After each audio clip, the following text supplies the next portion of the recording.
Sebelum sahabatku menonton video ini, jangan lupa like, komen, dan subscribe, pencet tombol loncengnya. Terima kasih. Sahabatku dimanapun Anda berada, video kali ini kita akan menjelaskan tata cara bagaimana Rasulullah SAW melaksanakan tidur.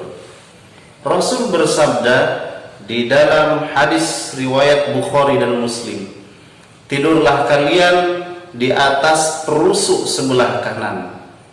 Kenapa beliau memerintahkan seperti itu? Agar supaya jantung kita tidak tertindih oleh organ tubuh-tubuh yang lainnya, sehingga ketika kita tidur jantung kita tidak memiliki beban apapun, sehingga kita memiliki jantung yang sehat. Sahabatku yang dimuliakan Allah dimanapun Anda berada, perlu kita ketahui juga bahwa ada tidur yang dibolehkan oleh Rasulullah, ada juga tidur yang tidak dibolehkan. Oh no. Pertama, tidur yang dibolehkan oleh Rasulullah SAW adalah tidur yang dinamakan dengan tidur qailulah. Tidur qailulah ini adalah tidur yang dilaksanakan ketika sebelum sholat zuhur. Adapun waktunya 30 menit sebelum sholat zuhur. Boleh juga dilakukan setelah zuhur, setelah sholat zuhur. Adapun waktunya 30 menit 30 menit setelah sholat zuhur. Nah, itulah yang disebut dengan tidur qailulah.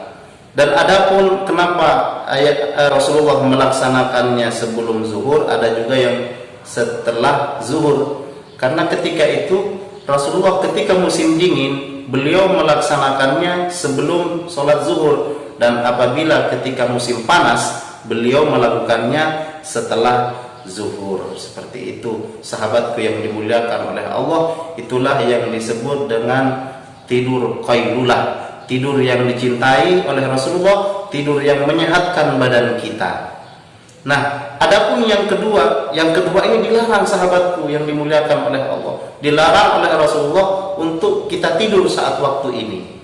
Apa itu? Yang pertama adalah tidur hailulah sahabatku. Nah, tidur hailulah ini yang dilaksanakan ketika habis sholat subuh. Jadi sahabatku semua, ketika sholat subuh, sehabis sholat subuh tidak boleh tidur lagi.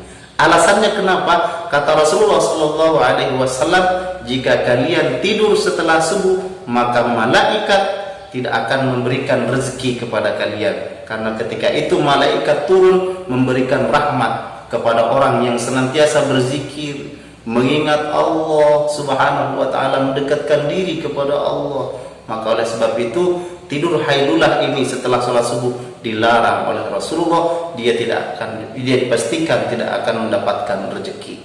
Nah, dan kemudian tidur selanjutnya yang dilarang oleh Rasulullah SAW disebut dengan tidur ailulah. Tidur ailulah ini adalah tidur setelah sholat asar sahabatku. Jadi kita tidak boleh tidur setelah sholat asar. Kenapa? Alasannya Rasulullah SAW melarang kita karena ketika kita tidur setelah sholat asar, banyak sekali penyakit yang akan mengendap di tubuh kita. Pertama, malas dan pasti. Jantung kita semuanya, seluruh anggota kita tidak normal, tidak baik untuk kesehatan. Kemudian sering murung juga, kata Rasulullah SAW. Baik sahabatku yang dimuliakan oleh Allah, untuk mendapatkan informasi yang lebih lengkap dengan hadis-hadisnya, silahkan dibuka deskripsi video ini. Cukup sekian dulu, semoga bermanfaat. Kita praktekkan langsung bagaimana Rasulullah SAW tidur.